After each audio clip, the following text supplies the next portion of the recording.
बिस्मिल्लाहिर्रहमानिर्रहीम। अस्सलाम वालेकुम नाज़रीन, पावर शो के साथ मैं हूं आसमा चौधरी। आज के प्रोग्राम में आपको खुश आमदीद कहते हैं। मुल्क में जारी सियासी अदम इस्तेहकाम ने पाकिस्तान की मईशत को भी एक लपेट में ले लिया है। हर तरफ लगता है कुछ ऐसे ही अफरा तफरी का आलम है। मईशत किसी से संभल नहीं रही और बहुत सारे इकदाम हम सुनते हैं, ऐलानात हम सुनते हैं, लेकिन उन पर कुछ अमल दरामद होता दिखाई नहीं देता। पाकिस्तान के गरीब अवाम की बात करें तो वो तो शायद हुक्मरानों को किसी किस्म का कोई सरोकार नहीं है कि वो किस तरह की कसम पुरसी के हालात में गुजारा कर रहे हैं। बात करते हैं मईशत की या फिर 13 जमातों की जो PDM की हुकूमत रही। महंगाई मार्च करते हुए इस्लामाबाद तशरीफ लाए और उन्होंने कहा कि इतनी महंगाई बढ़ गई कि लोगों का जीना मुश्किल हो गया। लेकिन 16 महीनों के अंदर लोगों ने जिस तरह रिजल्ट देखा और उसके बाद भी आफ्टर शॉक्स अभी तक इस महंगाई की इस अफरियत से लोगों की जान नहीं छूट पाई। सवाल ये पैदा होता है कि पाकिस्तान की मईशत को कौन ठीक करेगा, कौन ऐसे इकदामात लेगा कि जिससे पाकिस्तान की मईशत एक सही सिमत की जानिब चली जाए, और क्या निगरान हुकूमत की इतनी सख्त है कि वो इतने बड़े इकदामात ले सकते हैं। गुज़िश्ता दिनों army chief general Asim Munir ने बिजनेस कम्युनिटी के लोगों से मुलाकात की और वहाँ पे बिजनेस कम्युनिटी का ये कहना था कि आप इकदामात करें तो हम आपके साथ हैं। और उसके बाद हमने देखा डॉलर हवाला हुंडी के हवाले से बड़ा क्रैकडाउन हुआ और डॉलर की जो कीमत थी वो नीचे भी आई। तेल की स्मगलिंग के हवाले से बहुत सारी चीज़ें भी इस वक्त सामने आ रही हैं और एक रिपोर्ट के मुताबिक जो सालाना तेल पाकिस्तान में स्मगल हो रहा है ईरान के रास्ते, कम से कम 60 बिलियन का नुकसान पाकिस्तान की इकोनॉमी को इस हवाले से होता है। कुछ आम फिगर्स आपके सामने पेश करते हैं। ईरानी तेल की स्मगलिंग से होने वाली आमदनी दहशतगर्द इस्तेमाल करते हैं और बॉर्डर से मुल्हिका इलाकों में 76 डीलर्स इस तेल स्मगलिंग में मुलविस हैं। मुल्क भर में 995 पंप ईरानी तेल की फरोख्त का काम करते हैं और ईरानी तेल की स्मगलिंग में 90 सरकारी हुकाम मुलविस हैं। इसमें तकरीबन कहा जा रहा है 29 सियासतदान और ईरान से तेल जो गाड़ियां ईरानी गाड़ियों में स्मगल होकर पाकिस्तान आता है वो इसमें भी शामिल होते हैं। पाकिस्तान में 722 करेंसी डीलर हवाला हुंडी के कारोबार में मुलविस हैं। इंटेलिजेंस ब्यूरो ने स्मगलिंग के हवाले से रिपोर्ट वज़ीर आज़म को जो जमा कराई है, ये फिगर्स उसमें सामने आए हैं। सबसे ज्यादा 205 हवाला हुंडी डीलर पंजाब में, KP में 183 और सिंध में 176 डीलर हवाला हुंडी का कारोबार करते हैं। बलोचिस्तान में 104, आजाद कश्मीर में 37 डीलर इसमें मुलविस हैं। पाकिस्तान जो विफाकी दारुल हुकूमत है 17 डीलर हवाला हुंडी का कारोबार करते हैं। ईरान से पाकिस्तान को सालाना 2 अरब 81 करोड़ लीटर से ज्यादा तेल पाकिस्तान में स्मगल होता है और इससे पाकिस्तान की मईशत को भी नुकसानात पहुंच रहे हैं। आज के प्रोग्राम में इसी हवाले से हम बात करेंगे और इकोनॉमी की जो हमारी डायरेक्शन है, क्या वाकई ही वो एक सही डगर की पर चल रही है या नहीं, और इस मईशत को कौन ठीक कर सकता है। बहुत सारे अहम सवालात हैं जो आज हम रखेंगे। जनाब शबर जैदी साहब के सामने, सीनियर माहिर माशी अमूर हैं, साबिक चेयरमैन हैं FBR के। सर आपको वेलकम कहते हैं आज के शो में। ये जो सर एक तो सियासी अदम इस्तेहकाम तो हमें दिखाई दे रहा है, वो तो चल ही रहा है, लेकिन मईशत कैसे हमारी चलेगी, इसको संभाला कौन देगा। रिसेंटली आर्मी चीफ की जो कुछ बातचीत हुई बिजनेस ग्रुप्स के कुछ लोगों के साथ और उसके बाद हमने देखा कुछ बेहतरी आई है हवाला हुंडी के हवाले से, जो क्रैकडाउन हुआ, डॉलर भी कुछ नीचे आया, तो लेकिन मईशत को चलाएगा कौन, सही सिमत पे कौन ले जाएगा। पहले भी आपके साथ में और चैनल से प्रोग्राम करता रहा हूँ। देखिए, मैं थोड़ी सी एक बात यहाँ आम लोगों से मुख्तलिफ कर रहा हूँ। वो ये है कि एक जनरल परसेप्शन डेवलप हो गया है इस मुल्क के अंदर कि सियासी अदम इस्तेहकाम ने माशी अदम इस्तेहकाम पैदा किया है। अगर आप मुझे फॉलो करते रहे हैं पिछले 3-4 साल से, तो मैं इससे मुख्तलिफ बात करता रहा हूँ हमेशा, और मैंने ये कहा है कि पाकिस्तान में पिछले कम से कम 3 अदवार जो 5-5 साल के 2018 से 2013, 2013 से 2018 और 2018 से 2023 तक, इन अदवार में सियासी जमातों ने जिस तरह इस मुल्क को चलाया है उसने इस मुल्क की माशी जड़ें खोखली कर दी हैं। और अगर कोई ये समझता है कि पाकिस्तान के माशी हालात बेहतर हैं तो वो पाकिस्तान के माशी हालात की मारूजी पोजीशन से वाकिफ नहीं है। अब जो आपका सवाल है कि अब इसको कौन चलाएगा, इसमें मेरा जो नजरिया है वो थोड़ा मुख्तलिफ है।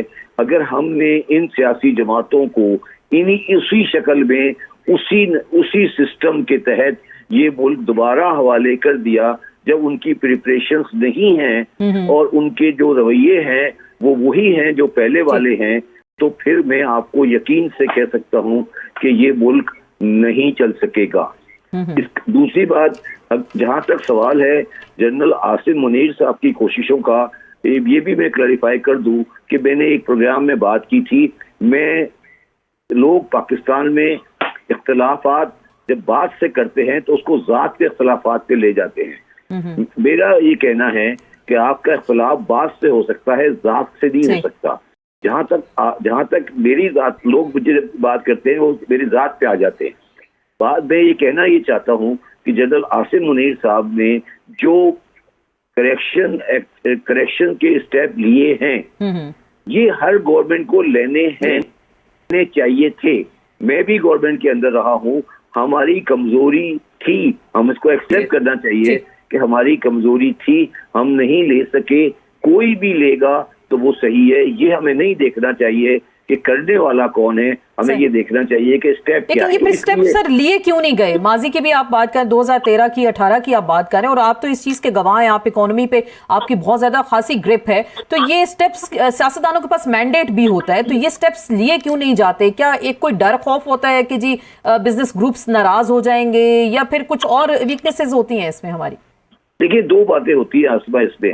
पहली बात तो ये होती है, मैं तो अब इस नतीजे पे पहुंचा हूं कि जो खास तौर पे जो सियासी जमातों का जो स्ट्रक्चर बना हुआ है, जो उनकी पर्सनैलिटी बेस्ड पॉलिटिक्स है, उसमें एक्चुअली मुझे मतलब अफसोस से कहना पड़ता है कि आधे लोगों को तो समझ ही नहीं है कि पाकिस्तान के बुनियादी मसाइल हैं क्या। अच्छा, दूसरी बात, जब उनको समझाया जाता है तो वो उसको अपने पार्टी नजरिए से देखते हैं। और तीसरी बात ये है कि जब उसको वो कोई करेक्टिव मेजर करने आते हैं तो उनके जो अंदर की लॉबीज हैं, क्योंकि वो पॉलिटिकल पार्टीज की अंदर की लॉबीज इतनी स्ट्रांग होती हैं कि वो उनको करेक्टिव मेजर नहीं करने देते, और वो पार्टीज के अंदर मुख्तलिफ माफियाज बैठे होते हैं, जो माफियाज कह लें या माफियाज का सपोर्टर बैठे होते हैं, जो उनको काम नहीं करने देते। अगर आप मेरा शाहजेब खानजादा साहब का इंटरव्यू सुना होगा, जी, मैंने सुना, मैंने उसमें सारी चीजें आइडेंटिफाई की थी कि ये इसमें यहाँ पे आके मेरे साथ रुकावट आई, और वो सारे सियासी लोग थे। अब जहां तक जनरल आसिम मुनीर साहब का फैसला है कि मैंने करेक्शन करनी है, इसमें हमें जात को नहीं देखना चाहिए, बात को देखना चाहिए कि कौन आदमी क्या कर रहा है। तो वो बिल्कुल ठीक कर रहे हैं। और जैसे आप करेंसी पे आप आ जाए, करेंसी पे मेरा ये हमेशा से मेरा ये कहना रहा है, और मैं आज भी कह रहा हूँ कि एक्सचेंज कंपनीज जो हैं, सारी नहीं तो इसमें काफी बड़ी तादाद में एक्सचेंज कंपनीज हैं, उनका रोल स्पेकुलेशन और गैमलिंग और करेंसी में बहुत ज्यादा है। और पाकिस्तान में डॉलराइजेशन जो हुई है उसमें इनका बहुत बड़ा रोल है, और उनको आपको ग्रेजुअली खत्म करना पड़ेगा। अब आसिम मुनीर साहब ने एक एक्शन लिया है और बी ग्रेड की एक्सचेंज कंपनियां खत्म कर, और ए ग्रेड की एक्सचेंज कंपनियों को भी कहा है कि वो ग्रेजुअली बैंकों के साथ मर्ज हो या आपस में मर्ज हो। ये पाकिस्तान के लिए बहुत बड़ा स्टेप है, जो हम कम से कम 10 साल से कह रहे हैं कि ये करना चाहिए। अब ये आज हुआ है और इसको और आगे जाना चाहिए, और एक्सचेंज कंपनीज को ग्रेजुअली आपको खत्म करना है। ये चीजें तो हमने खत्म करनी है सर। अभी ये जो हमने देखा, फिर इसके बाद डॉलर का रेट भी नीचे आया, लेकिन जो ये अब हम स्मगलिंग की अगर बात करते हैं, 10 मिलियन जो लीटर जो तेल है ये स्मगल होता है, ईरान के रास्ते पाकिस्तान आता है, और तकरीबन 60 बिलियन का हमें नुकसान होता है इसके हवाले से, क्योंकि ये पेट्रोल आगे जाता है, और फिर PSO की कहा जाता है कि गाड़ियां भी इस्तेमाल होती हैं, फिर ये दहशतगर्दी के लिए भी कुछ चीजें इसमें इस्तेमाल होती हैं। ये एक हसास इदारे की एक रिपोर्ट आई है, उसमें ये चीजें सामने आई हैं। तो आप क्या कहेंगे, ये इस स्मगलिंग को भी नहीं रोका जा सकता? इसमें भी कोई जीरो टॉलरेंस नहीं होनी चाहिए? देखिए, मैं आपको थोड़ा सा और बता देता हूँ।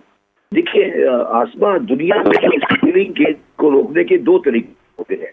एक तरीका होता है इकोनॉमिक ऑफ स्मगलिंग, और एक तरीका होता है enforcement against smuggling. Economic smuggling ये होती है कि आप स्मगलिंग को इकोनॉमिकली नॉन वायबल बना देते हैं, मतलब स्मगलिंग करना फाइनेंशियली वायबल ही नहीं होता। मगर पाकिस्तान की बदकिस्मती इस वक्त ये है कि ईरान से पेट्रोल हमें आ रहा है, उसकी कीमत बनती है 120 रुपए लीटर, और पाकिस्तान में मिलता है 300 रुपए लीटर। तो 180 रुपए लीटर इतनी लुक्रेटिव इतनी लुक्रेटिव स्मगलिंग की इकोनॉमिक्स है कि वो हमें हमारे लिए एक बहुत बड़ा चैलेंज बन जाता है। अच्छा, अब उसके बाद जब ये हमारी इकोनॉमिक्स को हम कंट्रोल नहीं कर पाते तो फिर हमें एनफोर्समेंट की तरफ जाना पड़ता है।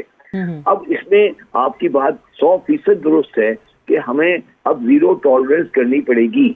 अगर आपको पता नहीं मेरा टर्म याद हो या नहीं याद हो, मेरे एफडीआर छोड़ने की एक वजह ये भी थी क्योंकि आपको अगर याद हो तो मेरे जमाने में हमारे कोयटा के कलेक्टर, बिल्कुल आपने कहा इस चीज का बिल्कुल एतराफ किया। मुझे याद है कि उसको आपने रोकने की कोशिश की, उसको गोली मार दी, फिर आपको सिक्योरिटी थ्रेट्स आ गए, आपको भी प्रोटेक्शन दी गई। और फिर उसके बाद मुझे फिर इस डर खौफ से नहीं फिर कुछ आगे काम किया जाता, फिर एक रीजन ये भी होता है क्या? पर्सनल थ्रेट आया कि आप, तो मैं आपको सिर्फ ये कह सकता हूँ, इसको और शॉर्ट कर देता हूँ मैं, कि ये स्मगलिंग का माफिया इतना बड़ा है कि इसके सामने वही आदमी आ सकता है जिसके पास वो ताकत हो जो पाकिस्तान में चीफ आर्मी स्टाफ के पास है। क्योंकि हम जैसे लोग जो बेसिकली उस सर्कल में इनसिक्योर होते हैं, हम इतनी बड़ी ताकत से लड़ने के लिए इस वक्त हमारे पास सलाहियत नहीं है और पाकिस्तानी कौम को सारों को इसके साथ खड़ा होना पड़ेगा। ये सिस्टम इस तरह चल नहीं सकता। इसमें देखो एक मसला स्मगलिंग के अलावा ये है कि जब इतनी बड़ी तादाद में अनडॉक्यूमेंटेड इकोनॉमी आती है तो वो पूरे सिस्टम को खराब कर देती है और वो पूरा सिस्टम कैश पे चला जाता है जो टेररिज्म के लिए और मकासद के लिए इस्तेमाल होता है। तो इसको हमें इस पे क्रैक डाउन करना पड़ेगा और हमें करना चाहिए। इसमें आखिरी बात जो मैं आपको एक और बात कहना चाहता हूँ वो ये है कि इसमें हमें कुछ इंटरनेशनल लेवल पे भी बात करनी चाहिए, क्योंकि पाकिस्तान के वेस्टर्न साइड पे जो दो कंट्री हैं, अफगानिस्तान और ईरान, इन दोनों से हमारी कोई नेचुरल ट्रेड है और अमेरिकन एम्बार्गो दोनों मुल्कों पे लगा हुआ है। अच्छा, ये एम्बार्गो इंडिया के साथ नहीं है, तो हमें बार्टर की या किसी तरीके की ट्रेड की इजाजत होनी चाहिए। तो हम ये चीज करें, क्योंकि ये एक पाकिस्तानी मसला नहीं है, ये बैनुल-अक़वामी मसला है कि सरहद के दोनों तरफ प्राइसेस में बड़ा फर्क है और हमें इसको सेटल करना पड़ेगा। लेकिन अभी ये आपने जो मिसाल दी ना अफगानिस्तान और ईरान की, और जाहिर बात है ऐसे बार्टर ट्रेड होनी चाहिए। अफगानिस्तान और ईरान के दरमियान रिसेंटली ऐसे मुआहदे हुए हैं, तो पाकिस्तान इस पे क्यों नहीं जा सकता? और लेकिन जो स्मगलिंग होती है, हमारा असर आटा गायब हो जाता है, अफगानिस्तान चला जाता है, हमारे चीनी अफगानिस्तान चली जाती है, मुल्क में चीनी का बहरान आ जाता है, या डॉलर अफगानिस्तान चला जाता है, हमारे मुल्क में डॉलर का बहरान आ जाता है। तो ये हमारे जो बहरान पे बहरान आते हैं, ये स्मगलिंग होती है, तो इसको क्यों नहीं रोका जाता? कोई मैकेनिज्म क्यों नहीं बनाया जाता? देखिए, दो चीजें हैं। ईरान का मसला सिर्फ ऑयल का और स्मगलिंग का है। जहां तक अफगानिस्तान का मसला है उसके साथ कुछ और चीजें भी लिंक होती है। अफगानिस्तान का एक और मसला हमारे साथ ये है कि अफगानिस्तान के साथ हमारी अफगान ट्रांजिट ट्रेड चलती है, जिसका मतलब होता है अफगानिस्तान जो भी चीजें इंपोर्ट करता है अपने लिए, क्योंकि अफगानिस्तान लैंडलॉक कंट्री है, तो वो सारी ट्रेड जो होती है वो कराची के थ्रू जाती है और अफगानिस्तान जाती है। हमारा मसला अफगानिस्तान के साथ स्मगलिंग से ज्यादा बड़ा अफगान ट्रांजिट ट्रेड का है। मैं आपको मिसाल दे देता हूँ कि पाकिस्तान में एक गज भी रेशमी कपड़ा ना बनता है, ना एक गज रेशमी कपड़ा इंपोर्ट होता है, मगर पूरे पाकिस्तान के बाजार रेशमी कपड़े से भरे पड़े हैं। तो आप जाकर राजा बाजार में रेशमी कपड़े पे क्रैक डाउन करें, आपका अफगान ट्रांजिट ट्रेड का मसला हल हो जाएगा। तो हमें आसमा, मैं जो आपसे पहले बात कर रहा था, मैं 3 अदवार की बात कर रहा था, जमहूरी अदवार की। मेरा सवाल है, क्या इन जमहूरी अदवार में सिवाय मेरे कभी किसी ने अफगान ट्रांजिट ट्रेड की बात आपके सामने की है? जी जी। तो ये मेरे जैसे ही लोग थे जो इस तरह की बातें करते हैं और दुश्मनियां लेते हैं। आज मेरी पोजीशन ये है कि मैंने इतनी दुश्मनियां ली हुई हैं लोगों से, और बल्कि मेरे जो घर वाले हैं मुझे कहते हैं कि आप क्यों लोगों से। लेकिन देखिए, इस्लाहात तो कर रही है, किसी को तो इनिशिएटिव ये लेना होगा, लोगों को गाइड तो सर करना होगा ना। आपकी ओपिनियन मैटर करती है इस हवाले से। ये जो हमारे यहाँ जाहिर बात है बहुत सारी चीजें हमारे अफगानिस्तान में हमसाया ममालिक में चली जाती हैं, तो एक तो रोकने वाला मसला भी आ गया कि इसमें, लेकिन अभी जो रिसेंटली महंगाई आ गई सर, ये 26% महंगाई बढ़ी है, फूड इन्फ्लेशन 40% से भी ज्यादा जा पहुंची है। तो आपको क्या लग रहा है फिर हमारी चीजें हमारे कंट्रोल में नहीं है ना? इंडिया देखें वो तो चांद पे जा पहुंचा, G20 की समिट वहां पे होने जा रही है, तो हम तो यहाँ महंगाई और गुर्बत का रोना रो रहे हैं इस वक्त। देखिए, मेरी बात सुनो आसमा, जो मैं थोड़ा सा इसे क्लैरिफाई कर दूं।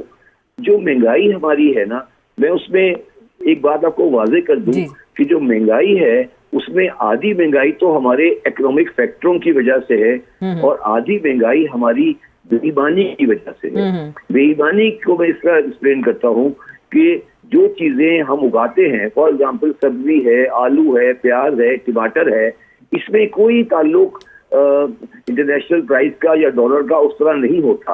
मगर मैं आपको ये आपसे रिक्वेस्ट करूंगा कि आप ये मुझे पता करके बताएं कि लाहौर से 10 मील 25 मील दूर जो आलू या प्याज उगता है वो लाहौर शहर में कितनी प्राइस पे बिकता है? तो कम से कम 2 से 3 गुना होता है। ये हमारी दरमियान में एक आड़ती माफिया है, एक इसके दरमियान में रिटेलर का माफिया है, एक होलसेल का माफिया है, ये दुकानदारों का माफिया जो है इसने पाकिस्तान को होस्टेज बनाया हुआ है। मैं इस सिलसिले में बहुत बड़ी बात करता हूँ कि पाकिस्तान का रिटेल होलसेल ट्रेड पाकिस्तान की फौज से ज्यादा मजबूत है। वो कभी अपने बाजारों में किसी को दाखिल नहीं होने देता। पिछले 25 साल हो गए इस बात को, और उन्होंने पूरी पाकिस्तान में मईशत को फिर बना लिया है। और आप चले जाएं, किसी मंडी में चली जाएं, आप आम ले लें, आप कोई चीज ले लें, देखिए आम का कोई ताल्लुक डॉलर के साथ नहीं है। आप आम की प्राइस ले लें कि कल्टीवेटर को मिल रहा है, बिल्कुल बाहर मार्केट में किस तरह है, ये सब बदमाशी है, इसमें कोई इन्फ्लेशन नहीं है।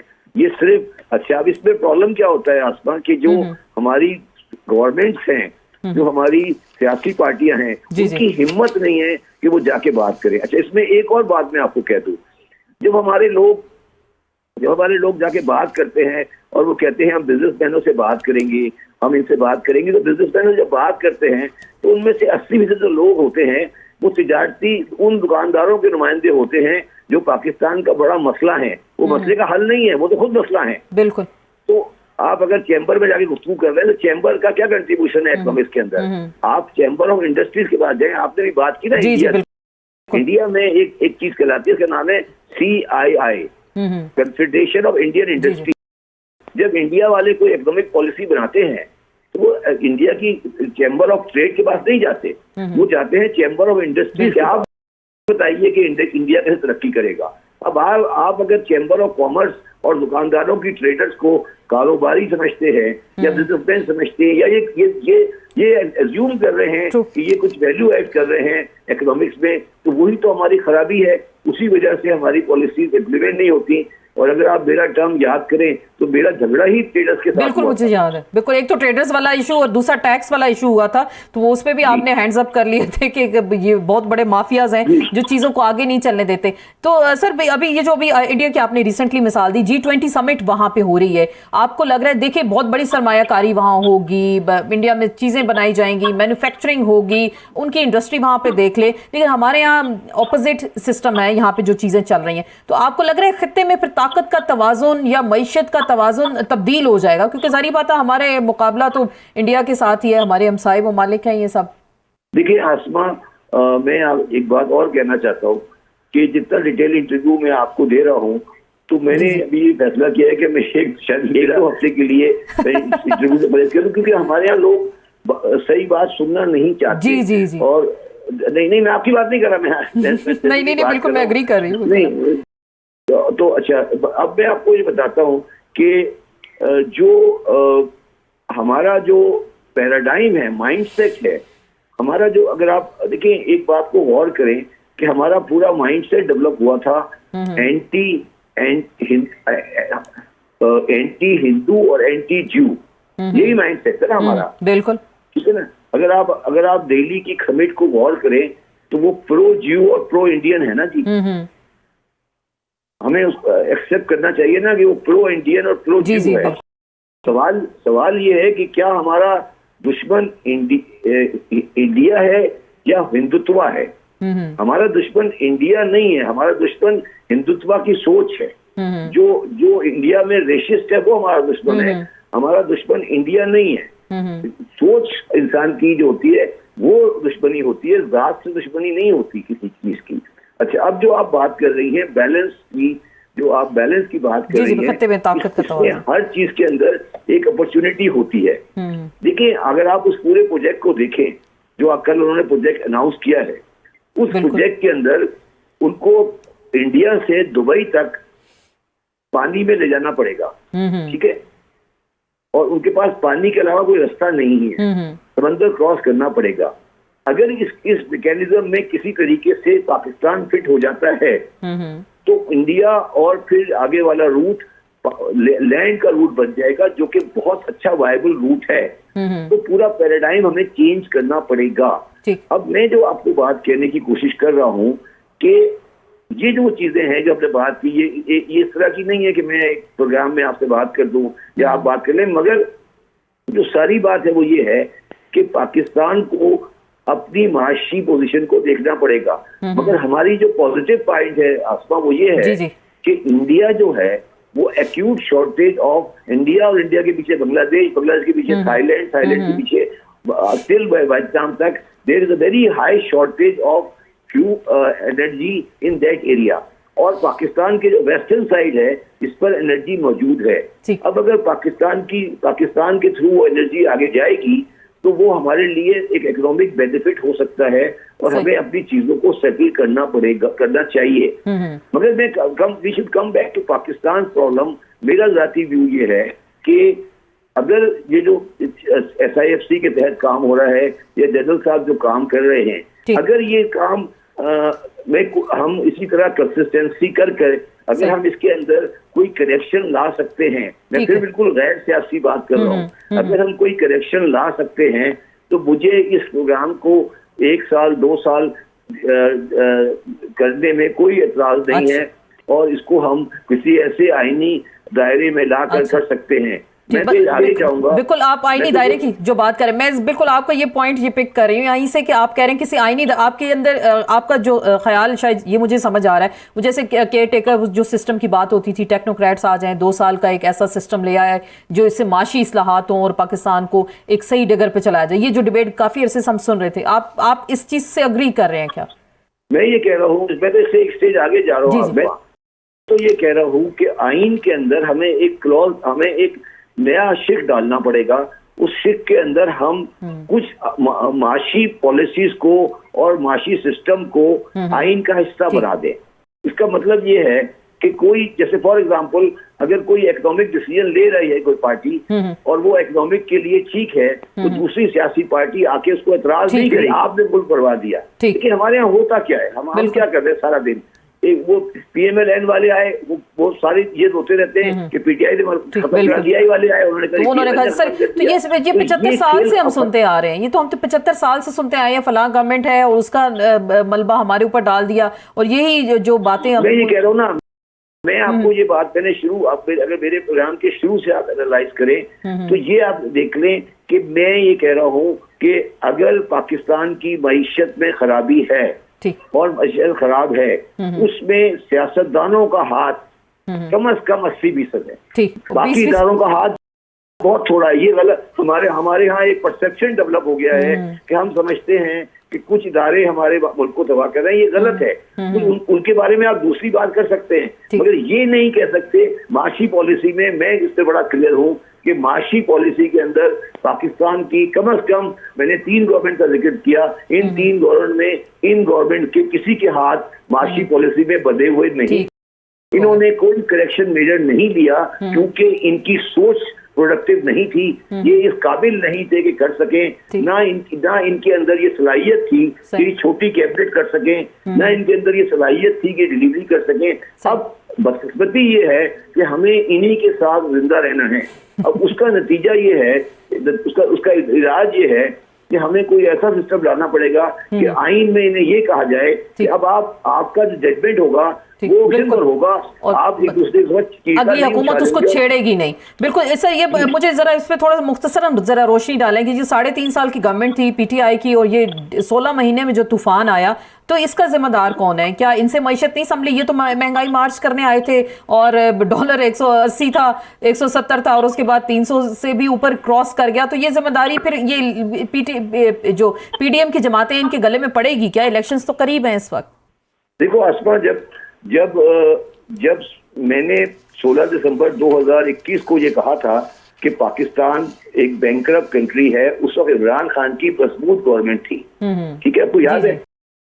इमरान खान मुझसे शदीद नाराज हैं इस बात के ऊपर कि तुमने मेरी गवर्नमेंट के दौरान ये कहा था कि ये पाकिस्तान दिवालिया हो चुका है। मैंने उन्हें कहा था, सर आपके साथ मैंने काम किया या नहीं किया? मैं ये समझता हूँ कि मुल्क दिवालिये की तरफ जा रहा है और दिवालिये की तरफ जा रहा है। और मैं आज भी मैं आपसे एक बात सवाल करता हूँ आसमा, आप मुझे बताइए कि पाकिस्तान में आपने बड़े बड़े मईशतदानों के नाम, बड़ी बड़ी लोगों की बातें सुनी हैं, बड़े बड़े वर्ल्ड बैंक के और IMF के, वो आज पाकिस्तान में आके टीवी चैनल पे क्यों नहीं बताते कि मसला क्या है?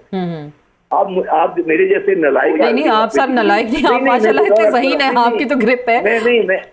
नहीं, मैं ये कह रहा हूँ ना, नलायक की सेंस में कह रहा हूँ, मैं तो कोई डॉक्टरेट इन इकोनॉमिक्स नहीं हूँ ना, मैं तो एक चार्टर्ड अकाउंटेंट हूँ और मैंने इकोनॉमिक्स को पढ़ा है।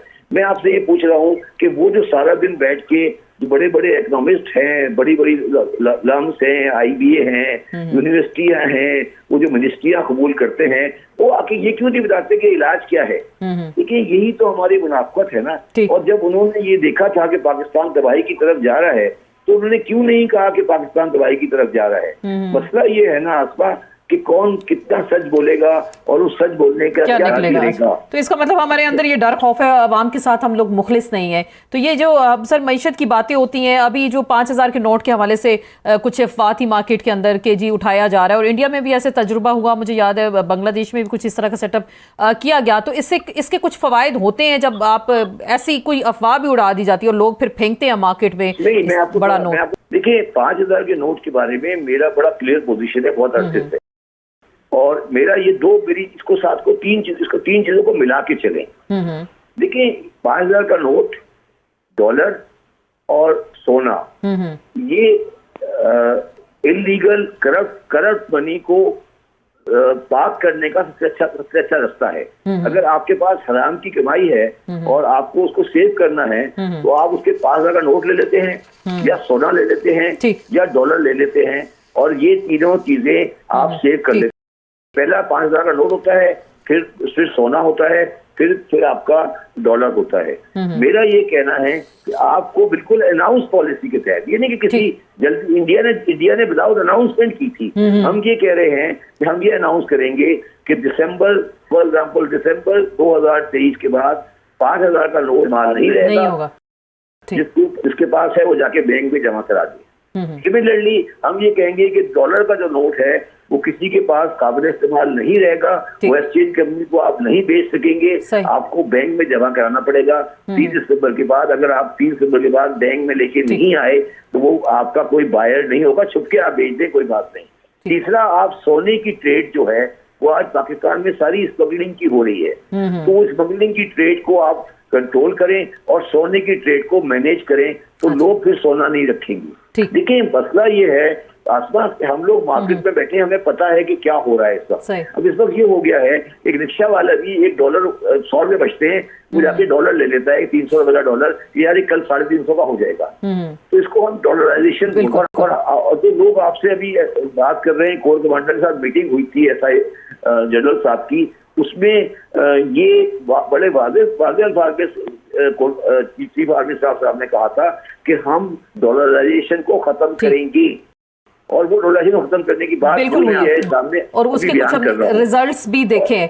ठीक है सर, ये जो जी अब ये जो आप सारी बात कर रहे हैं, ठीक है, बड़ी अच्छी तजवीज़ आपने दी है सोने के हवाले से और 5000 के नोट के हवाले से। अब हम मेरे पास कुछ वक्त की कमी और कुछ सवाल बाकी रह भी गए। ये जो हम मेरे ख्याल से 70-75 सालों से सुनते आ रहे हैं, ये अब चीनी माफिया के खिलाफ क्रैकडाउन, आज भी अब 1975 की अखबार उठा के देख लें, इत्तेफाक हुआ तो उसमें भी लिखा था कि चीनी माफिया के खिलाफ क्रैकडाउन किया जा रहा है। तो ये हर जमाने में ऐसे क्रैकडाउन होते हैं, और फिर भी हम देखते हैं चीनी स्मगल हो रही है। अभी रिसेंटली जहांगीर तरीन के जो ट्रक पकड़े गए हैं अफगानिस्तान बॉर्डर के करीब भी, तो ये इसमें चीनी जो माफिया है, ये जो कार्टल्स बने, इनको कैसे कंट्रोल करेंगे आप? देखो मेरी बात सुनो, चीनी के बारे में मैं आपको एक बड़ी इंटरेस्टिंग बात बता दूं। चीनी जब मिल से निकलती है ना मैडम, मिल से निकलने के बाद वो किसी मिल वाले की कभी नहीं होती, चीनी डीलर की होती है। हो सकता है कि उसमें चीनी जो पड़ी हो वो JDW की पड़ी हो, मगर ये कहना कि वो जहांगीर तरीन की चीनी है वो गलत है। मगर मैं अगर ये आपको एक और बात बता दूं, जो मेरा झगड़ा जो FBR में था वो ये था कि चीनी का कोई डीलर पाकिस्तान में रजिस्टर्ड नहीं है। आपको पता है ये बात? अच्छा, चीनी के कोई डीलर, एक डीलर भी पाकिस्तान में रजिस्टर्ड नहीं है। और चीनी की अगर 125 प्रोड्यूसर है ना, तो डीलर सिर्फ 25 या 30 है। ये है पाकिस्तान की चीनी की कारोबार। और मुझे ये बताइए कि ये वाहिद कारोबार है जिसमें सिर्फ सियासतदान है, बाकी कोई लोग नहीं।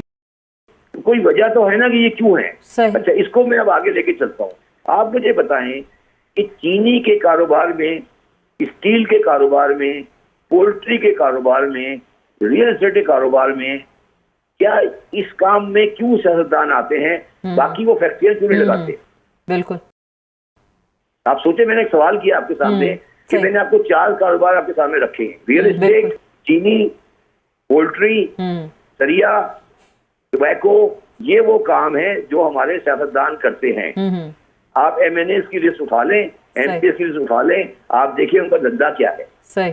तो अब इस बुनियाद पे आप पाकिस्तान की सियासी और माशी तारीख को लिख लें, आपको समझ आ जाएगी कि मसला क्या है। तो फिर सर ये इन्हीं के कार्टल्स बनाए गए हैं और फिर सफर कार्टल नहीं बनाए हुए, अब वो हुक्मरान है। बिल्कुल। देखिए मेरी बात समझे, पाकिस्तान में डॉक्यूमेंटेशन नहीं, जिन कारोबार में नहीं है, बिल्कुल नहीं है, एग्जैक्टली बिल्कुल नहीं है, वो ये 4 कारोबार है, मैंने आपके सामने लिखे। पोल्ट्री में कोई डॉक्यूमेंटेशन नहीं है, रियल एस्टेट में कोई डॉक्यूमेंटेशन नहीं है, चीनी में डॉक्यूमेंटेशन नहीं है, और आपके सरिये में डॉक्यूमेंटेशन नहीं है। आप मुझे बताएं कि पाकिस्तान में जितने बड़े सियासतदान ये जहाज ले लेके फिर रहे हैं, इनका कारोबार क्या है? ठीक। तो फिर अच्छा, ये बात आप अनफॉर्चुनेटली, ये बात आप आगे, आप रात पे चले जाए, आप लोग बात पे आए कि बताएं भाई ये 4 कारोबार जो कि बिल्कुल अनडॉक्यूमेंटेड है वो बिल्कुल। हाँ, लेकिन बिल्कुल सर, मैं बिल्कुल अग्री कर रही हूँ आपकी इस बात से। और फिर अल्टीमेटली देखिए पाकिस्तान के अवाम सफर करते हैं, हुक्मरानी ये करते हैं, और फिर देखें ना, लोग चीनी को तरस जाते हैं, आटे को तरस जाते हैं, एकदम से बहरान आते हैं, फिर फायदा तो इन्हीं लोगों को होता है। मैं आखिरी बात मुख्तसरन आपसे जानना चाहूंगी, आपको लग रहा है, कुछ उम्मीद है हमारी मईशत चल सकती है, या ये जो निगरान आए हैं 3 महीने और कुछ हमें कुछ चीजें नजर आई हैं, यहाँ पे इकदाम ऐसे किए गए हैं, आपको लग रहा है कुछ मईशत ठीक होगी क्या? देखिए, मैं बड़ी वाज़ेह बात कर दूं और एक बात और क्लियर कर दूं कि लोग बातें करते हैं, मैं अपनी सेहत की वजह से और अपनी वालदा की वजह से किसी भी पाकिस्तान के किसी पोस्ट के लिए कभी जिंदगी में ना उम्मीदवार था, ना कभी रहूंगा। ये लोग उस बात करते। अगर मैं ये कहना चाहता हूँ कि इंटरिम गवर्नमेंट का जो सेटअप मुझे नजर आ रहा है, ठीक, मुझे उसके अंदर वो एग्रेसिवनेस और वो सलाहियत नजर नहीं आ रही। अच्छा। जो मसाइल को एग्रेसिवली हैंडल करेगी, मगर उसके साथ मुझे जो पॉजिटिविटी नजर आ रही है, मुझे नजर आ रही है कि चीफ ऑफ आर्मी स्टाफ जो है वो उन्होंने ये रियलाइज कर लिया है कि अब हमें जिम्मेदारी मईशत को लेनी, और मेरा ख्याल है उन्होंने ले ली है। ठीक। तो जो आपका जो इसका जो क्लस्टर पॉइंट होगा वो चीफ ऑफ आर्मी स्टाफ और आर्मी होगी, और अगर आर्मी ये चाहे, बेहतरी आप कह रहे हैं, ये फैसला किया कि हम पाकिस्तान की मईशत को एक सही डगर पे डालना चाहते हैं, तो मैं ये समझता हूँ कि वो नामुमकिनात में से नहीं। बहुत बहुत शुक्रिया सर, आपने अपनी कीमती वक्त में से हमें वक्त दिया। शहबाज जैदी साहब, आपको बहुत खुलकर उन्होंने पाकिस्तान की मईशत और इस्लाहात के हवाले से बात की और बड़ी अच्छी और ज़बरदस्त तजावीज़ भी दी। अगर उन पर वाकई अमल कर लिया जाए तो पाकिस्तान की मईशत को सही डगर पर ले जाया जा सकता है। बात होगी अब कुछ कराची के हालात के हवाले से, क्या कराची के जो मसाइल हैं और बड़े मसाइल और बेतहाशा मसाइल, इनमें कुछ कमी वाक़या होगी। निगरान हुकूमत जब से आई है, क्या उनकी गहरी नज़र है स्ट्रीट क्राइम्स के हवाले से? लैंड माफिया, कब्जा माफिया की बात करते हैं, पानी के मसाइल हैं, तो क्या इनसे छुटकारा मिल सकता है कराची के आवाम को? इसी पे मजीद बात करेंगे। हमें ज्वाइन करेंगे जनाब ब्रिगेडियर रिटायर्ड हारिस नवाज साहब, निगरान वजीर दाखिला सिंध हैं। सर, आपको वेलकम कहते हैं आज के शो में। कराची के लोगों को आपसे शायद इस वक्त बड़ी उम्मीदें हैं कि स्ट्रीट क्राइम्स के हवाले से देखते हैं वहाँ आए रोज गली मोहल्लों में मोबाइल स्नैचिंग हो रही है, लोगों से कैश लूटा जा रहा है, वो जो वहाँ का कब्जा माफिया है, हर तरफ उन्होंने कब्जा कर रखा है। आप वाकई सिंध के अंदर हालात आपको लग रहा है बेहतरी हो पाएगी आपके दौरे हुकूमत में? आसमा देखें, नथिंग इज इम्पॉसिबल। अगर आपकी पॉलिटिकल विल है, मेंटल रिजॉल्व है, you want to really do something, then nobody can challenge the writ of the government. This is what we are going to do कि सिंध में इस वक्त स्ट्रीट क्राइम्स को ruthlessly we will cover. ठीक। और we want के कराची में families निकलें, बेधड़क होकर निकलें, और पुलिस रेंजर्स उनको प्रोटेक्ट करे, और अगर कोई ऐसी बात हो तो सख्ती से निपटा जाए। That is what we are focusing on this street crimes के ऊपर। आपको इंशाल्लाह स्ट्रीट में आपको हमारे पुलिस पे नजर आएगी, रेंजर भी नजर आएगी, मोबाइल पेट्रोल नजर आएंगी, ताकि लोगों को डिटरेंस भी हो क्रिमिनल्स को, और साथ अगर हो तो उनको हम कैमरे से काफी कैमरे हमने एक्टिवेट किए हुए, उनके थ्रू उनको पकड़ेंगे भी और उसको सख्त सजा भी दी जाएगी। ये नहीं है कि वो पकड़ा और फिर छोड़ दिया जो फौरन फेल हो जाती है, वो हम लिखेंगे कि ये इसे 6 दफा ये पहले अटेम्प्ट कर चुका, सजा हो चुकी है, तो ताकि वो जजेज को पता हो कि कौन हैबिचुअल क्रिमिनल, उसको उसी हिसाब से सजा दी जाए। लाइकवाइज जो ये मुनशियात है, जो एक हमारे बच्चों में 65% यूथ है, we want to be very clear कि कहाँ बनती है, कहाँ से स्मगल होती है, कौन इसको लेके आता है, आगे डिस्ट्रीब्यूट कौन करता है, बेचता कौन है, साइमल्टेनियस ऑपरेशन के खिलाफ करेंगे। तो ये एक हमारा है टारगेट। फिर अफगान ये इलीगल इमिग्रेंट जो आ रहे हैं, ज्यादा उधर से भी क्राइम्स होते हैं, बिल्कुल हो रहे हैं कराची में, वो ऑपरेशन करेंगे। और सेकंड कच्चे के खिलाफ हम I think we are very very tough. चले, ये जो आपने कच्चे की बात की ना, क्योंकि मेरे जहन में यही सवाल था, सिंध में जो डाकू राज था, और मैं खुसूसन जो डाकू राज मतलब कच्चे के जो डाकू हैं और जो पक्के इलाकों में वो कार्रवाइयां करते हैं, तो क्या वाकई कोई पहले स्टेट की कोई विल नहीं थी? पीपल्स पार्टी की 15 साल हुकूमत रही है, तो हमने नहीं देखा कुछ इस तरह से कोई बाकायदा इस तरह एक्शन लिया जाए। तो सिंध को आप डाकुओं से आजाद करवा पाएंगे क्या? देखें, पॉलिटिकल गवर्नमेंट की कंपल्शन भी होती हैं, मैं उस पर कमेंट नहीं करता, लेकिन अब हमारे तो कोई ऐसी कंपल्शन नहीं है, इसलिए वी विल गो साइमल्टेनियसली। कच्चे में भी ऑपरेशन करेंगे और उसके साथ जो बन के जो पक्का कह रही है वहां भी करेंगे, साइमल्टेनियसली करेंगे, इंटेलिजेंस बेस्ड ऑपरेशन। जिस डकॉइट ने कोई ऐसी हरकत की, उसकी फैमिली को हो, चाहे उसके मिडलमैन हो या उसका कोई पथारीदार हो, उन सबको पकड़ेंगे ताकि ये जड़ से खत्म करें। ये जो होता है ना इन्फॉर्मर, ये इस कच्चे में बैठ के, पक्के में बैठ के और उनसे डिकॉइडी कराते, दोनों के खिलाफ ऑपरेशन करेंगे। और बड़े अच्छे हम वहाँ पर अभी अफसर ने पोस्ट किए और अभी और SHO और DSP भी लग जाएंगे 2-3 दिन। ये हफ्ता हम उनको 3-4 दिन देंगे, then we are going to go all out.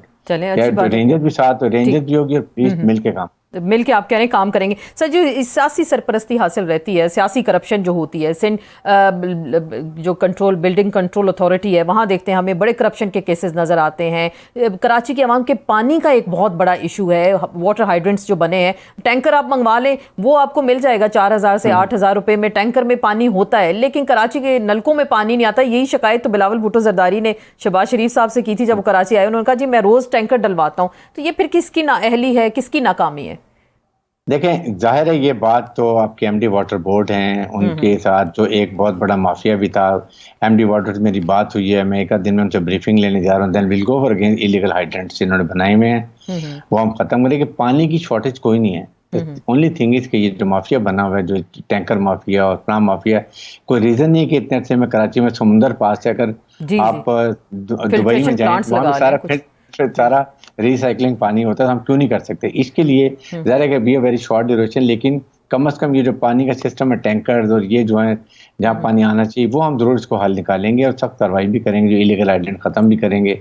कई जगह पर वाटर बोर्ड के बड़े बड़े जो सप्लाई लाइन है, उनके अंदर लोगों ने इलीगल कनेक्शन लिए हुए, तो वो हम अभी बहुत कर रहे हैं, इन्फॉर्मेशन ले रहे हैं।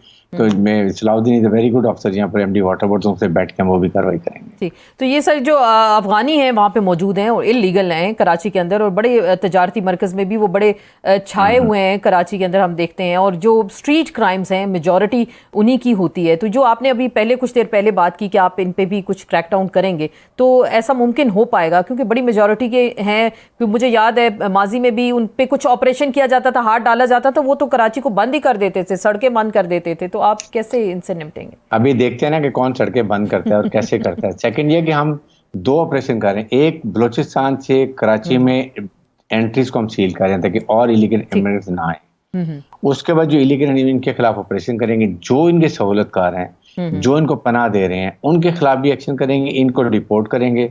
जो झंडे बनाते हैं और झंडे लगाते हैं, दोनों के खिलाफ ऑपरेशन होगा। तो आप इंशाल्लाह, अभी हमने बड़े अच्छे ऑफिसर पोस्ट किए, हमारे कराची के एडिशनल IGP पुलिस में हमने नए लगाए हैं, वो भी अपना काम कर रहे हैं। तो आपको नजर आएगा कि काफी इंशाल्लाह ऑपरेशन चलें, इंशाल्लाह होपफुली कि अच्छी बात हो कराची के अंदर। ये डॉलर्स की जो सर स्मगलिंग है और तेल की स्मगलिंग, और आर्मी चीफ ने पिछले दिनों जो बिजनेस कम्युनिटी से मुलाकातें भी की, और क्योंकि जाहिर बात है वहाँ से ईरान से तेल आता है और कराची के रास्ते आता है, वहाँ के आपने देखा जो उनकी बड़ी शाहराह है, वहाँ पे तो खुलेआम ये तेल बिक रहा है। तो आप लोग इसको रोक पाएंगे? कुछ इस पे कोई एक्शन की तैयारी आपने की है इस वक्त तक? जब हम बलूचिस्तान का बॉर्डर सील कर रहे हैं, इसमें तमाम स्मगलिंग रुक जाएगी, इसमें डीजल ऑयल भी रुकेगा, इसमें छालिए की स्मगलिंग रुकेगी और इसके अंदर साथ ही साथ जितने इलीगल इमिग्रेंट्स आते हैं उनको भी बंद करेंगे।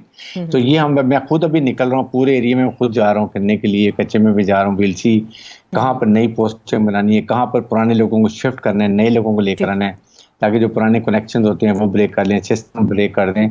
तो उम्मीद तो है, देखें आई थिंक अगर हम पूरी दिल से कोशिश करेंगे तो कामयाबी अल्लाह की तरफ से हमें होनी चाहिए इंशाल्लाह ज़रूर। तो सर ये जो एक अभी पिछले दिनों इशू आया था रानीपुर की फातिमा जो बच्ची, मासूम बच्ची के साथ जो ज्यादती का केस, और अभी तक उनके लवाहिकीन को इंसाफ नहीं मिला, तो लोग फिर इस चीज़ की शिकायत करते हैं पाकिस्तान में इंसाफ का, कानून का दोहरा मयार है। तो आपको लग रहा है उस बच्ची को, उसके अहले खाना को इंसाफ मिलेगा? क्यों नहीं मिलेगा। हमने दोबारा एक डीएनए कराची बुला के मुलजिम को हमने कराची यूनिवर्सिटी में डीएनए भेजा और एक लाहौर में भेजा, ताकि वहाँ का कोई गड़बड़ ना हुई हो। उसके बाद इसको हम कोशिश करेंगे कराची शिफ्ट कर लेंगे। इंक्वायरी के लिए हमने बड़ी सी ज्वाइंट एक इन्वेस्टिगेटिंग टीम बनाई है, वो कर रही है, we are in touch. I am sure कि हफ्ते 10 दिन में सारी चीज़ें फाइनल हो जाएंगी और इसमें स्टेट मुद्दई बन रही है ताकि ये कॉम्प्रोमाइज ना हो सके कि जैसे पहले हो जाता है कि जी आप वो बेचारी गरीब फैमिली उसको इन्फ्लुएंस करेंगे पैसे दे के, डरा धमका के, तो वो नहीं है, स्टेट विल ओन इट। इसलिए ये कोई वो नहीं है कि माफी तलाफी होगी या दियत वाला चक्कर नहीं है। जी। तो ये इसको हम मंतके अंजाम तक पहुंचाएंगे और ये should set as an example for others not to do it. तो सर जो सिंध में करप्शन की कहानियां थी, मैंने पहले भी कुछ ये आपको ये सवाल किया, तो वाकई आपकी गवर्नमेंट रोक पाएगी इस करप्शन को? क्योंकि हर अथॉरिटी के, हर बिल्डिंग में, हर जगह माफियाज वहां बैठे हैं, आप लोगों को छेड़ नहीं सकते। तो आपको लग रहा है कि आप लोग कर पाएंगे जो सरकारी सरपरस्ती में करप्शन की जाती है? देखिए अब तो सरकारी सरपरस्ती कोई नहीं रही ना, कोई थी भी तो वो खत्म हो गई। मैं इन वर्ड्स में कहूंगा। तो अभी जाहिर है कि जब कोई नहीं होगी तो नक्शे पास इसमें ये वो सब अगर लीगल चीजें, आई थिंक हमारे लोकल गवर्नमेंट के जो मिनिस्टर वो भी बड़े अच्छे हैं, ये वेरी क्लियर अबाउट इट, बल्कि नहीं अप्रूवल कुछ रोकी भी थी इसलिए पहले वो चेक कर लें। और जो ये डीजी हैं बिल्डिंग कंट्रोल के, वो भी एक नए आ गए हैं, तो आई एम श्योर कि इससे काफी चीजें शफलिंग होगी तो बहुत फर्क पड़ जाएगा। तो नैब आजादाना तौर पे काम कर रहे हैं कराची में, उसको कोई सरकार की तरफ से तो नहीं कोई इंस्ट्रक्शंस इस वक्त सियासी लोगों के हवाले से? कोई इंस्ट्रक्शन नो सरकार कोई सरकारी इंटरफेरेंस नहीं है। वी आर वेरी क्लियर, हमें बड़े क्लियर इंस्ट्रक्शंस हैं हमारे चीफ मिनिस्टर के भी और इवन आर्मी चीफ के भी कि स्मगलिंग भी रोकनी है, डॉलर्स को भी रोकना है। ये जब हम बॉर्डर सील के सारी चीजें ऑटोमेटिकली रुक जाएंगी।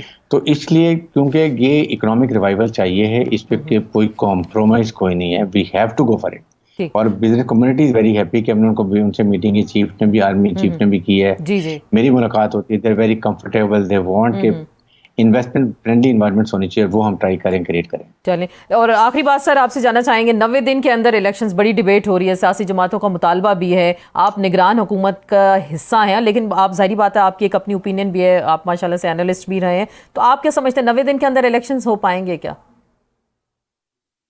देखें हमारा एज ए निगरान सेटअप, जो इलेक्शन कमीशन ऑफ पाकिस्तान आज डेट देंगे, हमने जो हमें टाइम देंगे, we are ready for that. जब तक we will continue doing our own job, और जब इलेक्शन होगी इवन ये काम भी करेंगे, इलेक्शन की तैयारी फुल करके रखी हुई है हमने, वो भी होगी।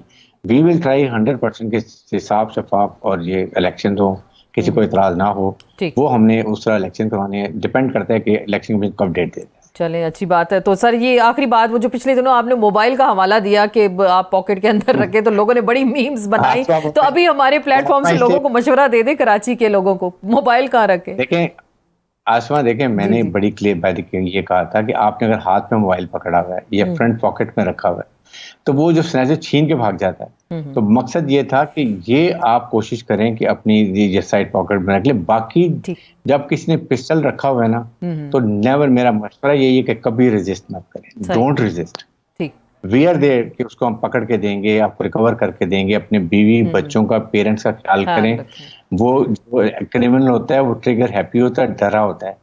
तो अभी भी आप सामने एक वालिद और एक की बेटे की डेथ हुई है, बहुत अफसोसनाक है। हम पूरी कोशिश कर रहे हैं, मैंने CPLC को पूरा लगाया हुआ है, हर हालत में हमने पकड़ना है, हम उनको पकड़ के ला के देंगे, करेंगे इंशाल्लाह। लेकिन आप अननेसेसरी ये लड़ाई नहीं करेंगे, खुदा ना खास्ता अपनी जान को बचाएं, बाकी we are there to support you इंशाल्लाह। चलें, बहुत बहुत शुक्रिया सर, आपका बहुत बहुत शुक्रिया। ब्रिगेडियर हारिस नवाज हमारे साथ मौजूद थे और कराची के हालात पर उन्होंने बात की और उनका यही कहना था कि इंशाल्लाह ताला आपको हालात वहाँ के कुछ अरसे में ज़रूर बेहतरी दिखाई देगी। इसके साथ ही आपसे इजाज़त चाहते हैं, ट्विटर पर आसमा S चौधरी पर फॉलो कर सकते हैं। फीडबैक का इंतजार रहेगा, इजाज़त दीजिएगा, अल्लाह हाफिज़।